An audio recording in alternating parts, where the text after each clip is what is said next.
Selamat jumpa anak-anak. Kali ini Ibu akan ajarkan tentang koordinat Kartesius. Koordinat Kartesius berfungsi untuk menentukan posisi suatu titik dalam bidang koordinat yang dinyatakan dengan koordinat X dan Y. Pada bidang koordinat terdapat unsur yang disebut dengan sumbu. Ada dua sumbu, yaitu sumbu X adalah garis yang mendatar atau horizontal dan sumbu Y adalah garis yang tegak atau vertikal. Mari kita lihat apa itu bidang Kartesius. Secara geometri, tempat untuk meletakkan titik koordinat dinamakan bidang koordinat. Dalam bidang koordinat, ada beberapa unsur yang harus kita ketahui, yaitu sumbu X dan sumbu Y, di mana masing-masing sumbu memuat bilangan negatif dan positif.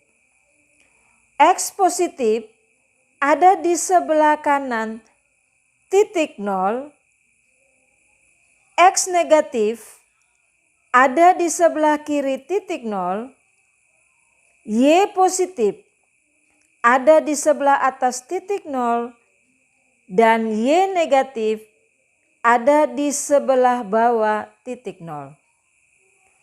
Apa itu titik 0? Titik 0 adalah titik pangkal atau asal sebagai acuan dan sekaligus merupakan titik perpotongan antara sumbu X dan sumbu Y. Kalau sumbu X dan sumbu Y berpotongan tegak lurus sehingga membagi bidang koordinat tersebut menjadi 4 bagian yang disebut dengan kuadran. Kuadran pertama memuat X positif dan Y positif. Kuadran kedua memuat X negatif dan Y positif. Sedangkan kuadran ketiga memuat X negatif dan Y negatif. Dan kuadran keempat memuat X positif dan Y negatif. Sekarang, bagaimana kita menulis titik pada bidang koordinat? Di sini ada 4 titik, yaitu titik A, titik B, titik C, dan titik D. Titik A, nilai X adalah 3 dan nilai Y adalah 2. 1, 2, 3. Y-nya 1, 2. Sehingga titik A, koordinat titik A 3,2. Titik B, kita lihat pada sumbu X, dia bergerak ke kiri 1, 2. Kemudian dia bergerak ke atas 1, 2, 3, 4. Sehingga koordinat titik B adalah min 2 di koma 4. Titik C pada sumbu X 1, 2, 3, 4. Dan dia bergerak ke bawah 1. Sehingga titik C min 4, min 1. Titik D pada sumbu X dia bergerak ke kanan 1, 2 dan ke bawah 1, 2, 3, 4, 5. Maka koordinat titik B titik D adalah 2,-5. Sekarang bagaimana caranya kita menentukan titik E yang koordinatnya 3,-2? Berarti nilai X-nya adalah 3. Nilai X-nya adalah 3 berarti positif. Dan nilai Y-nya adalah negatif 2. Berarti posisinya di sini. Ini adalah titik E 3,-2.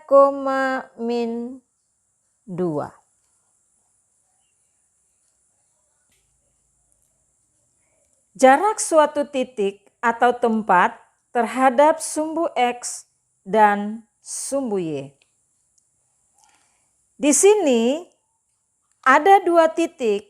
Titik yang pertama sebagai sekolah dan titik yang kedua sebagai rumah. Dan sumbu X adalah sebagai jalan X dan sumbu Y sebagai jalan Y. Jarak dari sekolah ke jalan X adalah 1, 2, 3, 4. Jarak dari sekolah terhadap jalan X adalah 4 satuan, sedangkan terhadap jalan Y adalah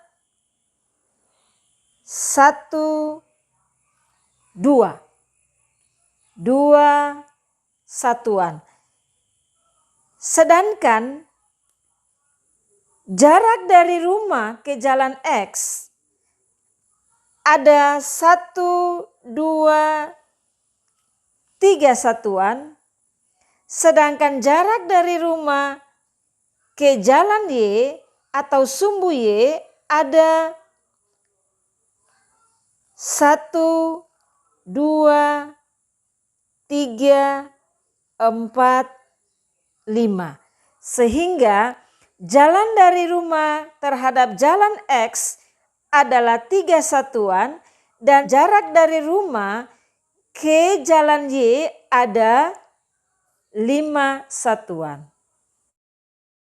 Kita akan pelajari tentang posisi titik terhadap titik acuan atau posisi relatif.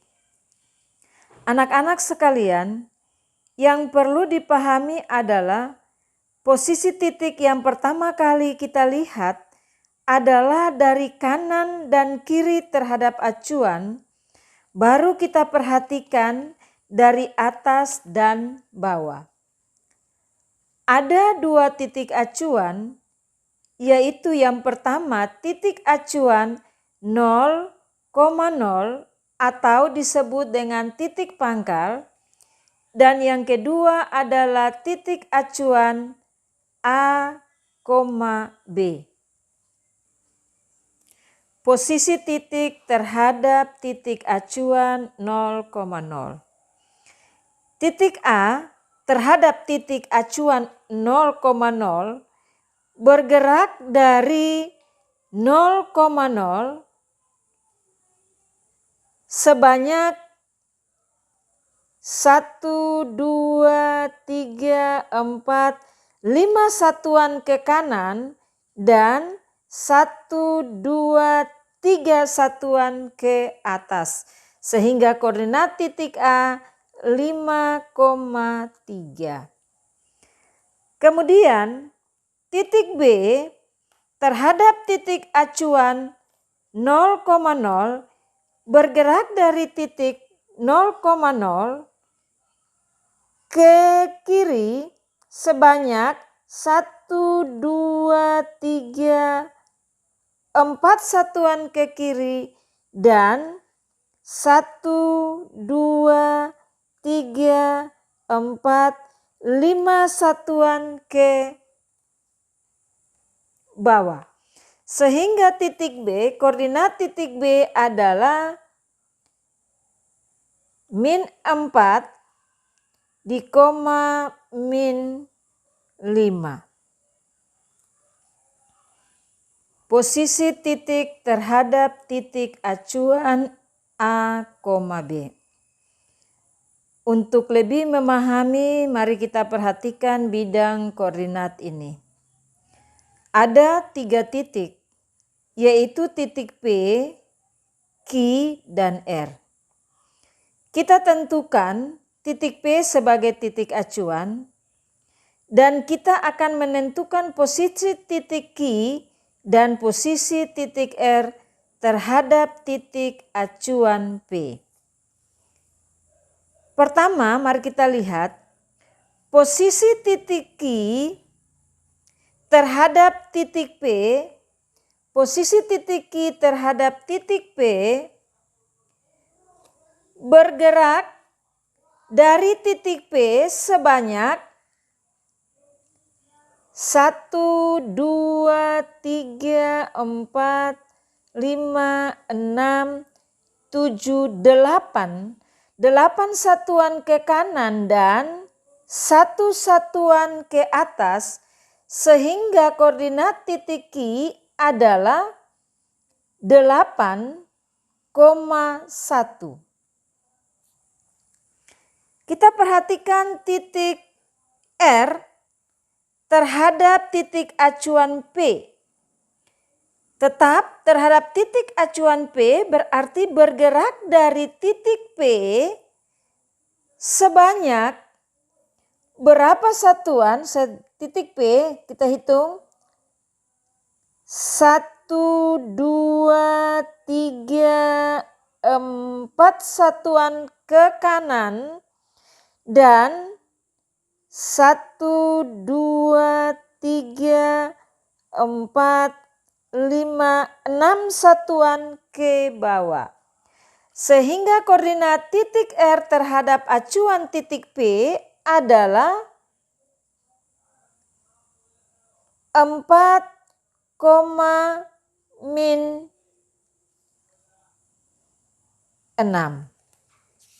Demikian video pembelajaran kita kali ini. Terima kasih atas perhatiannya. Selamat belajar. Semoga sukses.